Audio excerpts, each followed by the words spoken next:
Hello my dear student, welcome back my YouTube channel. आज के इस वीडियो में हम आपके लेकर आया हूँ क्लास 10th हिंदी 2025 50 महत्वपूर्ण बहुविकल्पी प्रश्न। जो छात्र क्लास 10th में हैं और 2025 की परीक्षा आपका 24 फरवरी हिंदी का पेपर लगा है, यदि आप यह वीडियो अंत तक देख लेते तो मेरी गारंटी आपका जो 20 बहुविकल्पी प्रश्न आता है वह इसी क्वेश्चन पेपर से आपका फंस जाएगा, क्योंकि मैं यहाँ पर वायरल प्रश्न पत्र वायरल क्वेश्चन लेकर आया हूँ 50 जो हर साल बोर्ड एग्जाम में आते हैं, जैसे कि 2019 में पूछा गया, 2020 में, 2022 में, 2023 में, 2024 में जो यानी कि लगातार आपके जो क्वेश्चन पूछे गए हैं यहाँ पर मैं वो लेकर छाट कर ढूंढ कर लेकर आया हूँ। यदि आप वीडियो अंत तक देख लेते तो मेरी गारंटी आपका 70 में 70 नंबर पक्का हो जाएगा, क्योंकि आपके जो 20 बहुविकल्पी प्रश्न आते हैं मैं यह गारंटी देता हूँ इसी पेपर इसी क्वेश्चन से फंस जाएंगे। तो चलो वीडियो को शुरू करते हैं। वीडियो को लास्ट तक देखना, क्योंकि चैनल पहली बार लाइक और चैनल को सब्सक्राइब कर लेना, क्योंकि इसके बाद मैं विज्ञान का वायरल प्रश्न पत्र लाने वाला हूं। देखिए यहाँ पर खंड आ है, बहुविकल्पी प्रश्न है, मैं सारे क्वेश्चन कराने वाला हूं। आपको क्या करना, कमेंट में बताना आपके जो 50 क्वेश्चन हैं 50 क्वेश्चन में आपका कितना क्वेश्चन सही हुआ, यानी कि 50 क्वेश्चन में आपके कितने मार्क्स आए हुए ये आपको बताना। 45 है, 50 है, 55 है, कितने, मतलब आपका एक क्वेश्चन है 1 नंबर का है, आपको बताना है। तो चलो शुरू करते हैं। पहला प्रश्न आपके सामने कह रहा कि हिंदी साहित्य के श्रेष्ठ निबंधकार, आलोचक एवं इतिहासकार के रूप में जाने जाते हैं। आपको बताना, यदि आपकी अच्छी तैयारी होगी, क्योंकि समय आपके पास बहुत कम है, आपकी अच्छी तैयारी होगी तो आप कमेंट में बताना आप कितने नंबर क्वेश्चन सही कर पाए हो। बालकृष्ण भट्ट, पद्मनाभ कुणाल बख्शी, रामचंद्र शुक्ल, इनमें से कोई नहीं। तो इसका राइट आंसर क्या हो जाएगा? हिंदी साहित्य के निबंधकार, आलोचक एवं इतिहासकार कौन है? इसका right answer option number C वाला करेक्ट हो जाएगा, आचार्य रामचंद्र शुक्ल जी हैं। प्रश्न संख्या आपका दूसरा क्यों बढ़ता हूँ, प्रश्न संख्या आपका दूसरा कह रहा कि महादेवी वर्मा की रचना है। महादेवी वर्मा की रचना अतीत के चलचित्र, या जिंदगी मुस्कुराई, या गांव की सांझ, या बाजे पहलिया के घुंघरू। तो इसका राइट आंसर क्या हो जाएगा? अतीत के चलचित्र किसकी रचना है? अतीत के चलचित्र किसकी रचना है? ऑप्शन नंबर बी वाला राइट हो जाएगा, महादेवी वर्मा की रचना है। प्रश्न संख्या आप तीसरा क्यों बढ़ता हूँ, प्रश्न संख्या तीसरा करा कि कोणार्क के रचनाकार हैं जगदीश चंद्र माथुर, या आचार्य रामकर वर्मा, जयशंकर प्रसाद, विष्णु प्रभाकर। तो इसका राइट आंसर क्या हो जाएगा? जगदीश चंद्र माथुर किसकी रचना है? कोणार्क की रचना है, ऑप्शन नंबर ए वाला राइट हो जाएगा। प्रश्न संख्या अगला बढ़ता हूँ, प्रश्न संख्या आपका चौथा कह रहा कि चलो चांद पर चलें की रचनाकार हैं धर्मवीर भारती, जयप्रकाश भारती, अगेय मोहन राकेश। तो चलो चांद पर किसकी रचना है? Jayaprakash Bharati, option number B वाला राइट हो जाएगा। प्रश्न संख्या अगला बढ़ता हूँ, प्रश्न संख्या अगला की बढ़ता हूँ, प्रश्न संख्या पांचवा आपका कह रहा है तूफानों के बीच रचना की विधा है, यानी तूफानों के बीच किसकी रचना विधा है? कहानी है, या एक उपन्यास है, या एक एकांकी है, या एक रिपोर्टाज है। तो इसका राइट आंसर क्या आ जाएगा? तो इसका right answer option number D वाला राइट हो जाएगा, ऑप्शन नंबर डी करेक्ट होगा, एक रिपोर्टाज है। तूफानों के बीच कौन सी? एक रिपोर्टाज है। देखिए सारे वेरी वेरी मोस्ट इंपॉर्टेंट है, इसलिए आपको वीडियो को ध्यानपूर्वक लास्ट तक देखना है। आपकी 20 नंबर इसी पेपर से क्वेश्चन पेपर से फंस जाएंगे। प्रश्न संख्या अगला बढ़ता हूँ, प्रश्न संख्या आपका छठा करा कि केशव दास किस काल के कवि हैं? आदिकाल के, रीत काल के, भक्त काल के, आधुनिक काल के। तो केशवदास किस काल के कवि हैं? रीत काल के, ऑप्शन नंबर बी वाला राइट हो जाएगा। प्रश्न संख्या सातवां कह रहा है भारत भारती के रचनाकार कौन है? भारत भारती के रचनाकार कौन है? मैथिली शरण गुप्त हैं, भारतेंद्र हरिश्चंद्र हैं, मक्खना चतुर्वेदी हैं, या सूरदास हैं। तो इसका राइट आंसर क्या हो जाएगा? इसका right answer option number A वाला हो जाएगा, मैथिली शरण गुप्त भारत भारती के रचनाकार हैं जो राष्ट्र कवि हैं। प्रश्न संख्या 8 कह रहा कि भारतेंद्र युग की समय अवधि, यानी कि भारतेंद्र युग कब से कब चला? 1900 से 1928 ईस्वी तक, 1868 से 1900 ईस्वी तक, सन 1919 से 1936 ईस्वी तक, सन 1800 से 1826 ईस्वी तक। तो इसका राइट आंसर क्या हो जाएगा? तो इसका right answer option number B वाला करेक्ट होगा, 1868 से 1900 ईस्वी तक। यहाँ पर 50, अगर 50 से भी पूछे थे तब भी आपका इसी यही राइट आंसर होगा, 1850 से 1900 ईस्वी तक, या 1868 आ जाए तब भी इसका राइट आंसर यही हो जाएगा।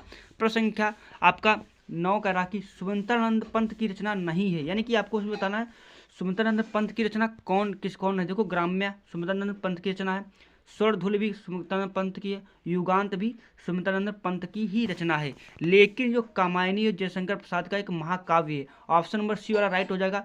सुमंत्रानंद पंथ की रचना नहीं है तो कौन नहीं है? कामायनी नहीं है। प्रश्न संख्या अगला बढ़ता हूँ, प्रश्न संख्या आपका 10वां कह रहा कि रीत मुक्त काव्यधारा के कवि हैं बिहारी लाल, पद्माकर, केशवदास, घनानंद। तो रीत मुक्त काव्यधारा के कवि कौन है? रीत मुक्त काव्यधारा के कवि कौन है? बिहारी लाल, पद्माकर, केशवदास, घनानंद, यानी रीत मुक्त काव्यधारा के कवि कौन है? तो इसका राइट आंसर क्या हो जाएगा? इसका राइट आंसर ऑप्शन नंबर आपका डी वाला हो जाएगा, घनानंद कौन है? रीत मुक्त काव्यधारा के कवि हैं। प्रश्न संख्या आपका गेरा कह रहा कि चंद्रगुप्त रचना की विधा, यानी जो चंद्रगुप्त है, चंद्रगुप्त किसका नाटक है? चंद्रगुप्त आपका जयशंकर प्रसाद का जो एक नाटक है, यानी कि ऑप्शन नंबर सी वाला ही करेक्ट हो जाएगा। चंद्रगुप्त, स्कंदगुप्त, ये क्या है? ये सब नाटक हैं आचार्य उनके जयशंकर प्रसाद जी के। प्रश्न संख्या आपका 12 कह रहा कि दीप जले शंख बजे के लेखक हैं कन्हैयालाल मिश्र, प्रभाकर शांति प्रिय द्विवेदी, रामवृक्ष बेनीपुरी, देवेंद्र सत्यार्थी। तो इसका राइट आंसर क्या हो जाएगा? इसका right answer option number A वाला करेक्ट हो जाएगा। कन्हैयालाल मिश्र, प्रभाकर दीप जले शंख बजे के लेखक हैं। देखो ये सारे क्वेश्चन बोर्ड एग्जाम में आए हुए हैं, यहाँ पर वही क्वेश्चन लेकर आया हूँ। आपको कमेंट में बताना है 50 नंबर में आप कितने क्वेश्चन सही कर पाए हो। प्रत्येक क्वेश्चन 1 अंक का रहने वाला है यहाँ पर। शुक्लोत्तर युगीन लेखक हैं, यानी शुक्लोत्तर युगीन लेखक कौन है? विनय मोहन शर्मा, मनु भंडारी, उपेंद्र नाथ, सत्यार्थ द्विवेदी। तो इसका राइट आंसर क्या हो जाएगा? ऑप्शन नंबर ए वाला हो जाएगा। विनय मोहन शर्मा कौन है? शुक्लोत्तर युगीन लेखक हैं। प्रश्न संख्या आपका 14 का कि हजारी प्रसाद द्विवेदी के लेखक हैं पानी के प्राचीर, आपका जट्टी के, बूंद और समुद्र के, बाणभट्ट की आत्मकथा। तो ये तो बहुत रटा हुआ आपका पड़ा हुआ है, ये सरल है क्वेश्चन, आपको पता है। बाणभट्ट की आत्मकथा किसकी रचना है? आचार्य हजारी प्रसाद द्विवेदी जी की रचना है। प्रश्न संख्या आपका 15 का कि निम्नलिखित में से जयशंकर प्रसाद का नाटक नहीं है। इसमें आपको नाटक बताना है। देखो अजात शत्रु ये भी नाटक है, स्कंदगुप्त ये भी नाटक है, और ध्रुव स्वामिनी ये भी नाटक है, लेकिन अंधेरी नगरी ये आपका जयशंकर प्रसाद की रचना नहीं है। प्रश्न संख्या आपका 16 कह रहा कि रीतिबद्ध काव्यधारा के कवि हैं, रीतिबद्ध काव्यधारा के कवि हैं बिहारीलाल बोधा, भिखारी दास, घरानंद। तो इसका राइट आंसर क्या हो जाएगा? भिखारी दास रीतिबद्ध के काव्यधारा के कवि हैं, ऑप्शन नंबर सी वाला राइट हो जाएगा। प्रश्न संख्या आपका 17 कह रहा कि पद्माभरण की रचयिता हैं सेनापति, केशव, पद्माकर, भूषण। तो आपको पता चल गया होगा पद्माकर, भरण के रचनाकार पद्माकर ही हैं, ऑप्शन नंबर सी वाला राइट हो जाएगा। प्रश्न संख्या आपका 18 कह रहा कि सूर्यकांत त्रिपाठी निराला की रचना है कर्मप्रिया, सुनहरे सेवाल, ठंडा लोहा, राम की शक्ति पूजा। तो इसका राइट आंसर क्या हो जाएगा? देखो सूर्यकांत त्रिपाठी की रचना कौन है? राम की शक्ति पूजा, ऑप्शन नंबर डी वाला राइट हो जाएगा। सूर्यकांत त्रिपाठी की रचना कौन है? राम की शक्ति पूजा। ये क्वेश्चन ध्यान में आपको रखना है। प्रयोगवादी कवि हैं भारत भूषण अग्रवाल, केदारनाथ अग्रवाल, सिंह दिनकर, सुंदरनंदन पंत। तो प्रयोगवाद के कवि कौन है? इसका right answer option number B वाला होगा। केदारनाथ अग्रवाल क्या है? प्रयोगवादी कवि हैं, प्रयोगवादी कवि हैं। प्रश्न संख्या आपका 20वां कह कि आंगन के पार द्वार के रचयिता हैं धर्मवीर भारती, भवानी प्रसाद मिश्र, गिरिजा कुमार माथुर, अगेय। तो आंगन के पार द्वार, आंगन के पार द्वार, इनमें से दो ही में से एक, इसमें थोड़ा कन्फ्यूजन है, या तो ए वाला होगा या डी वाला, यानी कि धर्मवीर भारती हो सकते हैं या गिरिजा कुमार माथुर।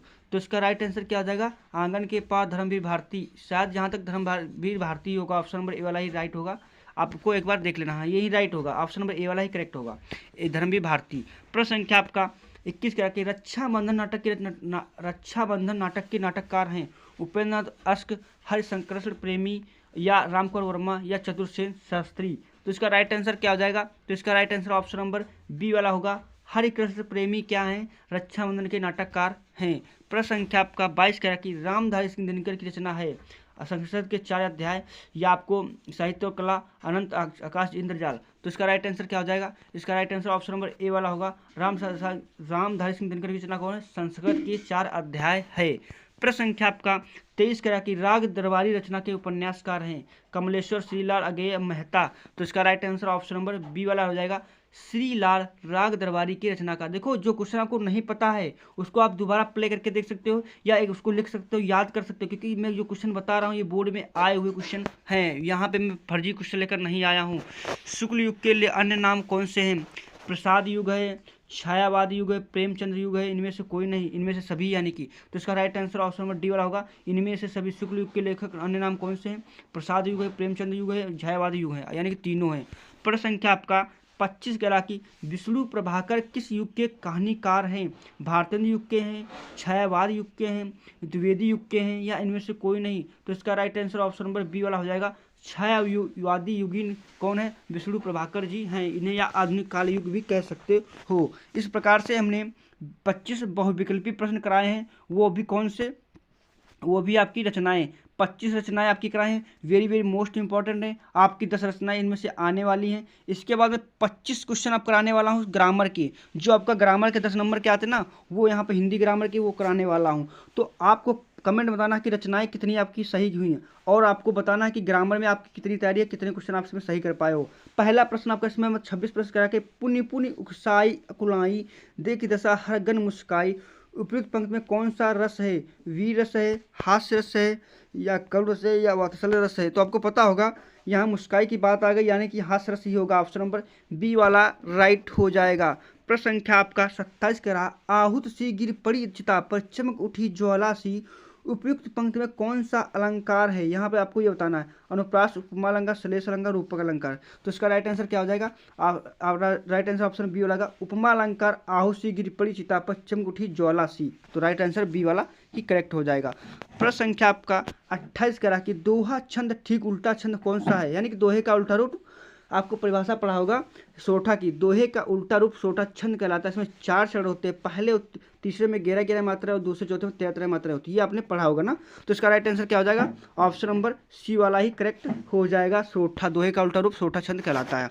प्रश्न संख्या 29 कह रहा कि अनुरूप शब्द में प्रयुक्त उपसर्ग है। आपको ये पता होना चाहिए उपसर्ग का मतलब क्या होता है। देखो, उपसर्ग का मतलब होता है किसी शब्द के आगे लग जाना ही उपसर्ग कहलाता है।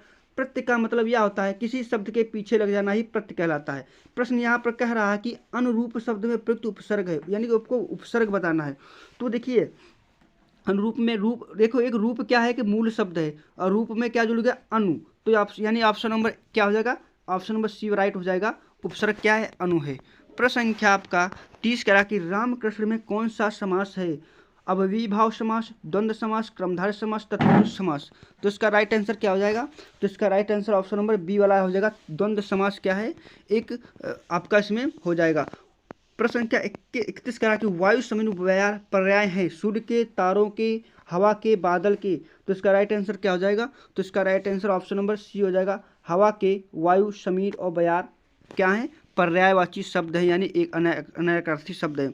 प्रश्न संख्या 32 कह रहा कि तस्मे शब्द में विभक्ति एवं वचन। देखो, ये जो आपकी विभक्ति वचन है, इनको आपको रटना पड़ेगा भाई। अगर रटोगे नहीं तो 1 नंबर अपना खो दोगे बोर्ड एग्जाम में। मैं अभी से कह रहा हूँ कि अभी से तैयारी कर लो अच्छे, अभी 2-2.5 महीने हैं, जितना हो सके उतना अच्छे से आपको प्रिपरेशन कर लीजिए। और इनकी ये अगर 1 नंबर लेना चाहते हो, यदि आप टॉपर बनना चाहते हो ना, तो आपको ये भी याद करना पड़ेगा, क्योंकि ये रटने से ही काम चलेगा, ना कि आपको ये समझाने से। इसलिए इनको अच्छे से तैयार कर लीजिए। प्रश्न इसमें क्या है, तस्मे शब्द में विभक्ति में वचन है, तो इसको आपको देख लेना। मैंने भी इसको देखा नहीं, क्या होगा इसका राइट आंसर, कोई आपको याद ही करना पड़ेगा, मैं गलत नहीं बताऊंगा। देखिए, प्रश्न संख्या आपका 33 कह रहा कि संदेह पूर्व कथन को क्या कहते हैं, साधारण वाक्य, प्रश्नवाचक वाक्य, या संदेहात्मक वाक्य, या नकारात्मक वाक्य। तो इसका राइट आंसर क्या हो जाएगा, ऑप्शन नंबर सी हो जाएगा। संदेहात्मक वाक्य कहेंगे, ऑप्शन नंबर सी वाला ही करेक्ट हो जाएगा। प्रश्न संख्या 34 का मैं पत्र लिखूंगा वाक्य का क्रमवाच्य में प्रयुक्त वाक्य है, यानी कि मैं पत्र लिखूंगा, तो लिखेगा किसके द्वारा लिखा जाएगा, मेरे द्वारा लिखा जाएगा। पत्र किसके द्वारा लिखा जाएगा, इसका राइट आंसर ए ही वाला हो जाएगा, मेरे द्वारा पत्र लिखा जाएगा। यानी कि मैं कह रहा हूँ कि मैं पत्र लिखूंगा, अब कब लिखूंगा, मेरे द्वारा पत्र लिखा जाएगा, यानी ए वाला ही राइट हो जाएगा। प्रश्न संख्या आपका 35 करा कि स्थानवाचक क्रिया में विशेषण है, तो स्थान की बात चल रही है, तो यानी आसपास, यानी बी वाला ही राइट हो जाएगा। प्रश्न संख्या आपका 36 कह रहा कि हाँ रघुनंदन प्रेम प्रीते तुम बिन जियत बहुत दिन बीते, उपयुक्त पंक्तियों में कौन प्रयुक्त रस है। रस आपको बताना, वीर रस है, या आपको इसमें हास्य रस है, या आपका करुण रस है, या रौद्र रस है। तो यहाँ पर आपको हाँ रघुनंदन प्रेम प्रीते तुम बिन जियत बहुत दिन बीते, यानी कि वो कह रहे हैं कि हे रघुनंदन, आप बहुत दिन मैं आपसे प्रेम करता हूँ, और आपके चले जाने के बहुत दिन हो चुके हैं। तो इसमें इसका क्या होगा, यानी कि शोक यहाँ पर प्रदर्शित करें, यानी कि करुण, ऑप्शन नंबर सी वाला ही राइट हो जाएगा। प्रश्न संख्या आपका 37 कह रहा है जयों आखिर सब देखियो आखिर न देखी जाए, उपयुक्त पंक्ति में कौन सा अलंकार है, उपमा अलंकार, रूपक अलंकार, श्लेष अलंकार, या उत्प्रेक्षा अलंकार। तो इसका राइट आंसर क्या हो जाएगा, ऑप्शन नंबर डी वाला होगा, उत्प्रेक्षा अलंकार है।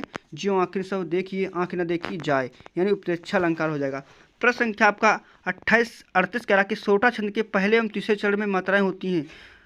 तो आपको पता है दोहे का उल्टा रूप सोठा छंद कहलाता है। इसमें 4 चरण होते हैं, पहले और तीसरे में 11-11 मात्राएं होती हैं, दूसरे चौथे में 13-13 मात्राएं होती हैं। प्रश्न आपका कह रहा है सोठा छंद के पहले एवं तीसरे चरण में मात्राएं होती हैं, तो इसका right answer option number C वाला होगा, 11-11 मात्राएं होती हैं। प्रश्न संख्या आपका 39 कह रहा है सुगम शब्द में प्रयुक्त उपसर्ग है, तो मैंने उपसर्ग के बारे में बता चुका हूँ। गम में क्या लग गया, सु लग गया, यानी कि ऑप्शन नंबर ए वाला राइट हो जाएगा। प्रश्न संख्या आपका 40 कह रहा कि अर्थ के आधार पर वाक्य के भेद हैं, 4, 8, 2, 5 सारे वेरी भी मोस्ट इंपॉर्टेंट है, बोर्ड एग्जाम में आए हुए क्वेश्चंस मैं यहाँ पर लेकर आया हूँ। अब इसका right answer option number B वाला हो जाएगा 8। अर्थ के आधार पर वाक्य कितने होते हैं? आपके 8 हो जाएंगे। कृत्यवाच्य में प्रधानता होती है, तो कृत्यवाच्य में किसकी प्रधानता होती है? कर्ता की होती है, क्योंकि कृत्य काम किसके द्वारा किया जाता है? कर्ता के द्वारा, यानी ऑप्शन नंबर सी वाला ही राइट हो जाएगा। प्रश्न संख्या आपका 42 करा, जिनके अलग अलग रूप वाक्य में मिलते हुए पद कहलाते हैं।